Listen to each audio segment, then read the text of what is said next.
Ya, kita lanjutkan kepada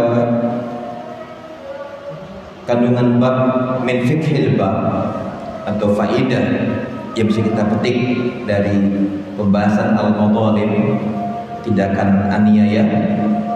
Yang pertama kata Syekh, haramallahu dzulma ala nafsihi wa ja'alahu bainal ibadi muharraman wa nahahum an dzulmi ba'dihim ba'dha fadh-dhulmu minal kaba'iril muhlikati wal ma'asi al-mubiqati.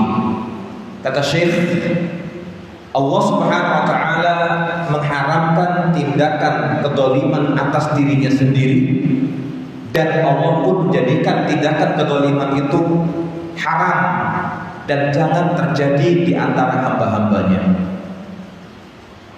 Wa nahahum, dan juga Allah melarang mereka hamba-hambanya amdul bi ba'dihim ba'dha, agar jangan di antara mereka saling mendolimi.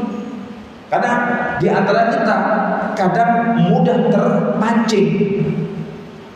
Kadang di antara kita kan mengatakan emang cuma ente yang bisa, aku juga bisa. Ini bahaya pada akhirnya. Berbahaya. Tatkala sekarang kita teraniaya, terdolimi, serahkan sama Allah. Lebih mudah bagi orang terdolimi itu minta kepada Allah Rabbil Izzah ketimbang Anda melakukan doliman, membahayakan kita malah. Karena sejatinya ketika seorang hamba berbuat aniaya, itu sama saja dia sedang menyakiti diri sendiri, baik dengan ucapannya, dengan tulisannya, dengan perbuatannya, dan lain-lainnya. Fadulmu, kata Syekh, perbuatan zalim dan aniaya itu minal kaba'iril muhlikati, termasuk dari dosa-dosa besar yang membinasakan, wal ma'asi, dan zalim itu satu di antara sekian banyak perbuatan maksiat yang mencelakakan. Maka berhati-hatilah. Itu yang pertama. Yang kedua, kata Syekh, al-dzulmu anwa'un bayyanaha Rasulullah SAW. Kalau kita ingin mengkaji ragam dan macam kedzaliman itu, kata Syekh, ada banyak macamnya yang sudah dijelaskan dan disebutkan oleh Nabi kita Muhammad SAW, sebagaimana dalam hadis yang masyhur, ya, dari jalur Anas radhiyallahu anhu, yang semoga Allah meridhoinya. Al-dzulmu salah satu, kedzaliman itu ada 3 macam. Tindakan aniaya dan tindakan zalim itu ada 3 macam. Fadzulmun la yatrukuhullah, ada tindakan kezaliman yang tidak akan dibiarkan oleh Allah.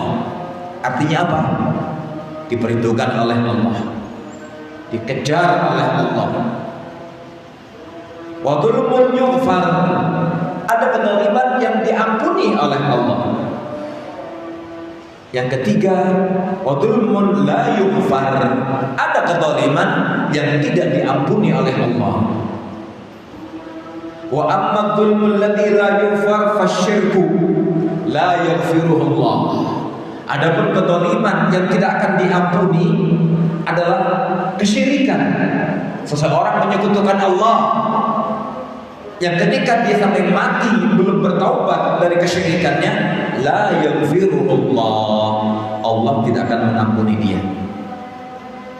Wa amma dzulmul ladzi yughfar, adapun kedzaliman yang layak dan masih layak mendapatkan ampunan dari Allah adalah fadzulmul abdi fima bainahu wa baina rabbih, kedzaliman seorang hamba kepada Allah, perbuatan maksiat selain kesyirikan, Allah masih mengampuni. Wa amma dzulmul ladzi la yutraku, adapun tindakan kedzaliman yang tidak akan dibiarkan oleh Allah Rabbil Izzah, fadzulmul ibadi, kedzaliman antara manusia dengan yang lainnya, yang tasullah ba'dahum min ba'd, yang kelak akan dikisos oleh Allah di antara mereka kelak di hari kiamat.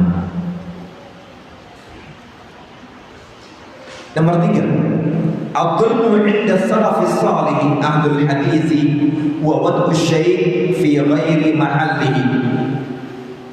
Kedoliman yang dipahami oleh generasi salaf sebelum kita, mereka para ulama ahlul hadis. Dolim itu apa sih gambaran nyatanya? Simpelnya kata mereka, dolim itu wad'u syai' fi ghairi mahallihi atau fi ghairi mawdi'ihi, menempatkan sesuatu tidak pada tempatnya. Itu kedoliman, tidak proporsional. Wad'u syai' fi ghairi mawdi'ihi, seseorang menempatkan sesuatu tidak pada tempatnya, itu kedoliman. Gambaran paling simpel tentang masalah kedoliman. Wa huwa qisman, dalam hal ini ada dua macam. Berbicara masalah kedoliman, ulama mengatakan dari ulama al-hadis ada dua macam. Yang pertama, kata mereka, al-dhulmu al-akbar, kedoliman yang paling besar. Wa huwa al-i'tiqadi, yang hal ini terkait dalam masalah i'tiqad, ideologi dan akidah.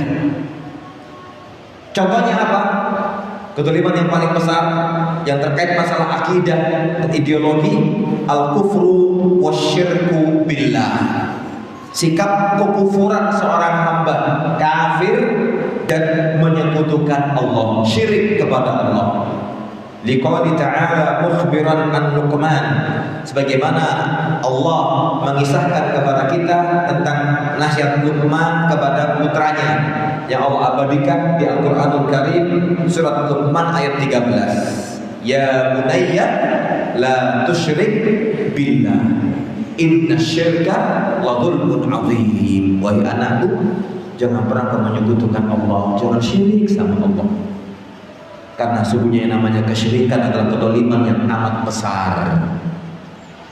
Dan juga ketika bicara masalah kekufuran, di antara kedoliman yang paling besar, paling akbar dan kekufuran, Allah mengancam di ayat 254 Al-Baqarah, wal kafiruna humudz zalimun, dan orang-orang yang kafir, mereka lah orang-orang yang zalim. Al-akhar, kedoliman yang kedua adalah al-dhulmul asghar, kedoliman yang kecil, wa huwal amali, dan ini terkait masalah amalan, kal ma'asi, seperti segala macam bentuk amal kemaksiatan. Fa ammal wa akli huquqil ibad, dan merampas hak orang lain, memakan harta orang lain. Fa'ammal ma'asi wa dhunubi allati tata'allaqu bihaqqillah fahuwa tahtal masyiati in syaa'a ghafaraha wa in syaa'a 'adzaba 'alaiha. Adapun bentuk kemaksiatan, ya, antara seorang hamba, wa ammal ma'asi wa dhunub, adapun perbuatan kemaksiatan dan dosa terkait dengan haknya Allah, maka itu tergantung dengan kehendak Allah. Jika Allah kehendaki, maka akan diampuni, dan jika Allah kehendaki juga, Allah akan siksa dia atas kedoliman yang dia lakukan. Jadi kita pun demikian, jangan pernah merasa pede dengan ampunan Allah. Maka saya pernah katakan dalam sebuah status, kalau engkau meyakini Allah Maha Pengampun, Allah Maha Penyayang, berbuatlah amalan yang bisa mengantarkanmu mendapatkan ampunan dan rahmatnya Allah. Jangan malah berleha-leha. Allah Maha Pengampun, duduk. Tenang, Allah Maha Penyayang, duduk lagi. Tidak. Ketika Anda mengatakan Allah Maha Pengampun, Innallaha Ghafurur Rahim, Ghafur Maha Pengampun, Rahim Maha Penyayang, terus Anda diam, tidak. Makanya ketika kita menghafal Asmaul Husna, nggak cuma menghafalnya, menghayatinya, memahami maknanya, dan beramal dengan kandungan maknanya. Tatkala Anda mengatakan Ya Rahman, Ya Rahim, carilah rahmat Allah. Berbuatlah amalan yang bisa mengantarkan Anda mendapatkan rahmatnya Allah. Nggak berdiam diri. dan perkuat keyakinan Anda bahwasanya Allah juga memiliki siksa dan adab yang pedih. Sehingga ketika ulama mengatakan adapun kezaliman kecil terkait masalah amalan seperti kemaksiatan dan memakan harta orang lain, maka kata para ulama, adapun kemaksiatan dan dosa terkait hubungan dengan Allah, haknya Allah, maka semua kembali kepada masyiatillah, kehendak Allah. Jika Allah menghendaki diampuni, jika tidak ya diadab dulu. Makanya Allah di ayat 49 sampai 50 di Al-Quran surat Al-Hijr, Allah menegaskan kepada kita, nabbi ibadi anni anal ghafurur rahim wa anna adabi huwal adabul alim. Sampaikan kepada hamba-hambaku wahai Muhammad sallallahu alaihi wasallam, anni anal ghafurur rahim, bahwasanya aku ini Allah dan yang maha pengampun lagi maha penyayang. Wa anna adabi, dan juga sampaikan kepada hamba-hambaku bahwasanya adabku juga amat pedih. Lihat itu. Kemudian yang terakhir kata Syekh, wa amma huququl ibad, adapun hal-hal perbuatan dosa yang terkait dengan hak antar manusia, fala tasqutu, tidak akan gugur illa bil ada fid dunya wat tasam, sampai Anda menunaikan kewajiban untuk mengembalikan hak mereka dan mereka memaafkan Anda. Maka dalam istilah kaidah fikih yang ulama sampaikan kepada kita, huququllah al-musamah. Adapun hak-hak yang terkait haknya Allah itu mabniyah alal musamah, terbangun di atas toleransi. Allah Maha Pengampun. Tapi huququ an-nas, hak antara Anda dengan manusia, mabniyah alal musyahah, tidak bisa selesai begitu saja, harus diselesaikan. Makanya kita pernah mengkaji kitab Riyadhus Shalihin, ketika bicara masalah kezaliman, Nabi pernah mengingatkan kita, man kana indahu madlimatun min akhihi min irdihi wa amalihi wa nafsi, barang siapa di antara kalian pernah berbuat kezaliman kepada saudaranya seiman, saudaranya seagama,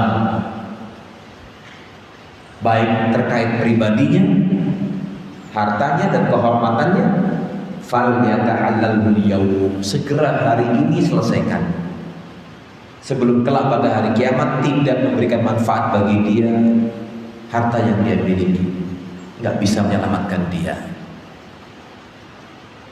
Demikian yang bisa kita bahas. Wallahu ta'ala a'lam bissawab. Ada pertanyaan mungkin, silakan.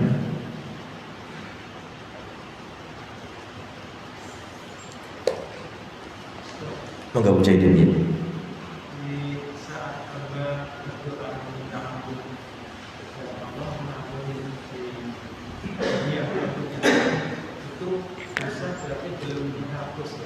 Gimana? Kepada Allah.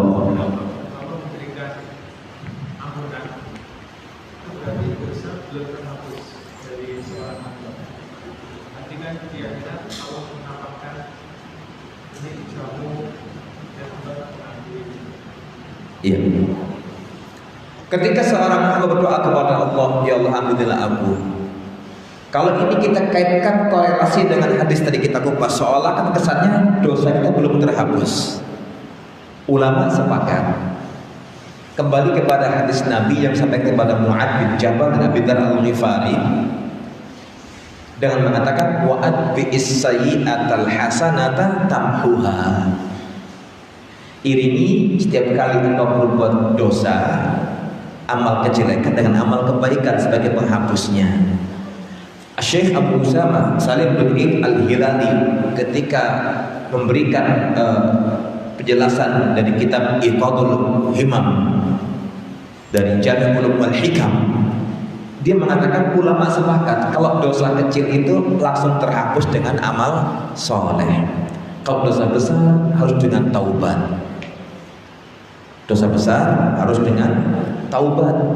Kalau dosa kecil otomatis terhapus dengan amal kebaikan kita. Innal hasanati yudhibnas sayyi'at. Allah yang mengatakan kepada kita, sungguhnya amal kebajikan Anda itu akan menghapuskan amal keburukan Anda. Dan Allah dibetikan ayat Al-Furqan ya, ayat 70, illa man taba wa amana wa amila amalan salihan faulaika yubaddilullahu sayyiatihim hasanat wa kana Allahu ghafurur rahimah. Kecuali seorang hamba yang bertaubat dan kembali beriman dan beramal soleh, faulaika, maka merekalah yubaddilullahu sayyiatihim hasanat. Allah akan gantikan keburukan yang mereka lakukan dengan kebaikan. Ditambah dengan penegasan yang lain di ayat 82 surat Thaha, Allah menegaskan kepada kita ya, wa inni laghaffarun liman taba wa amana wa amila salihan tsumma ihtada. Dan sungguhnya aku, kata Allah, Maha Pengampuni, Maha Pengampun, liman taba, bagi siapa? Seorang hamba yang bertaubat dia pertama, wa amana, kembali beriman kepada Allah, wa amila salihan, dan beramal saleh, tsumma ihtada, lalu dia istiqomah di atas kesolehan dia. Dan hadis tadi yang Allah katakan, hari ini aku tutupi aibmu, itu kehendak Allah kepada seorang hamba yang bergelimang dengan dosa. Allah tanyakan kepada dia, sehingga ada perlakuan khusus yang Allah berikan kepada hamba-hambanya, nggak kepada semuanya. Karena sudah disampaikan di Al-Quran bagaimana kita memperbaiki diri, berbenah diri. Dan memang kita diperintahkan oleh Allah setiap kali berbuat dosa bertaubat kepada Allah Rabbil Izzah. Seperti Nabi Adam mengatakan, Rabbana dhalamna anfusana wa illam taghfir lana wa tarhamna lanakunanna minal khasirin. Pun demikian Allah mengajari doa indah bagi kita di ayat terakhir Al-Baqarah 286. Rabbana la tu'akhidna in nasina au akhtana. Ya Allah, jangan kau siksa kami tatkala kami berbuat dosa karena lupa dan salah. Jadi bukan berarti dosa kita belum terhapus, langsung Allah ganti. Intervensi seorang hamba yang Allah akan panggil kelak hari kiamat, dan kita nggak tahu siapakah hamba itu. Karena tidak semua orang mukmin itu selamat dari neraka, karena ada pelaku maksiat dari kalangan orang-orang muslim dan mukmin. Ada, bahkan syafaat Nabi itu berlaku, diberikan bagi pelaku dosa dari orang beriman, dientas dari neraka. Jadi jangan merasa aman kita gitu. Sama juga kasus dengan cerita ketika Nabi mengatakan masalah dhaqqa wa dhammatul qabr, himpitan kuburan itu. Semua orang mengalaminya. Nabi mengatakan, inna lil qabri dhaqatan au dhammatan, sesungguhnya di dalam kubur itu ada himpitan. Lau naja minha ahadun lanaja minha Sa'ad bin Mu'adz. Sa'ad, kata beliau, kalau ada orang yang selamat dari himpitan kubur itu, maka yang pertama kali selamat adalah Sa'ad bin Mu'adz. Nah, ulama menafsiri hadis itu ada yang mengatakan, ya, kalau orang mukmin maka himpitannya seperti pelukan seorang ibu kepada anaknya. Karena seperti antara kita gemetar dengar hadis itu, subhanallah. Yang mukmin saja sekali Sa'ad bin Mu'adz yang ketika dia meninggal arsy Allah bergetar, mengalami himpitan kubur. Hanya saya para ulama menegaskan, baik ulama salaf maupun yang terakhir, Syekh Utsaimin di antara yang mengatakan, illa annahu dhammatu rahmatin wa ra'fatin wa syafaqatin ka dhammatil liwaladiha. Melainkan himpitan yang dialami seorang mukmin seperti pelukan seorang ibu begitu erat kepada anaknya. Tapi kalau kafir, Nabi mengatakan hatta takhtalifa adla'u, sampai remuk tulang belulangnya. Sehingga Jangan sampai kita terjebak dalam konsep al-qanut, putus asa. Dengan dosa kita, Allah membuka pintu taubat selebar-lebarnya. Tidak boleh kita berputus asa. Sehingga Allah menegaskan kepada kita, qul ya ibadiyalladzina asrafu ala anfusihim la taqnatu min rahmatillah innallaha yaghfirud dzunuba jami'a. Katakan kepada hamba-hambaku yang mereka melampaui batas dan berbuat dosa, jangan pernah merasa berputus asa dari rahmat Allah, karena Allah mengampuni semua dosa. Sekalipun syirik, kalau ada taubat dihapus. Contoh dosa terhapus dan di akhirat gak diadab, contoh ketika hukum rajam. Rajam bagi yang berzina telah menikah, itu penghapusan dosa dia dan tidak akan diadab di akhirat sana. Sudah bersih dia. Subhanallah. Jadi itulah gambaran nyata tentang penghapusan dosa. Wallahu taala a'lam bishawab. Silakan yang kedua. Ada lagi? Sudah cukup? Sudah kemalaman ya?